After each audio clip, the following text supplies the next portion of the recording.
सृष्टी सतीश मिश्रा. मी आज सावित्रीबाई फुले यांची नाटिका सादर करणार आहे. ते तुम्ही शांतपणे ऐकावी अशी माझी नम्र विनंती.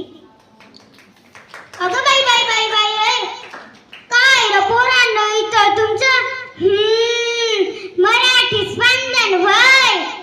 ओळखलं का मी कोण आहे ते? अरे या कंपडाच्या कुंकुम तरी वळका. हा कोण बरं म्हटलं? सावित्रीबाई फुले. बराबर. बर ते जाऊ द्या.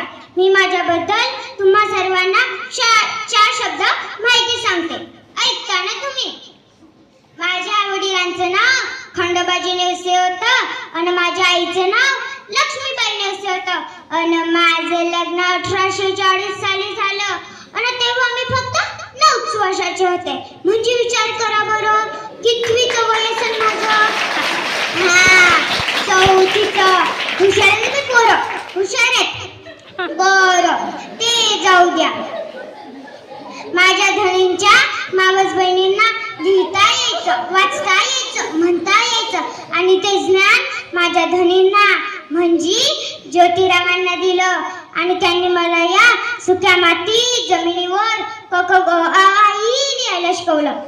तुम्हाला सांगते पोरींना, माझ्या धनी लय चांगली बाई, लय चांगली. बर ते जाऊ द्या. मी पुण्यात गेले होते. तिथल्या लोकांनी शेणाचे गोडे तकडा चपला देवताने काय ना फेकून आणलं. आणि आता तर काय म्हणतात, माझ्या नावाचं विद्यापीठ का काहीतरी खोललंय आणि त्या विद्यापीठाचं नाव काय? सावित्रीबाई फुले विद्यापीठ. त्या काळचे लोक काय म्हणतात, पोरगी शिकली का घरच्या बापाई माणसं म्हणतात. खरं आहे का? नाही ना व.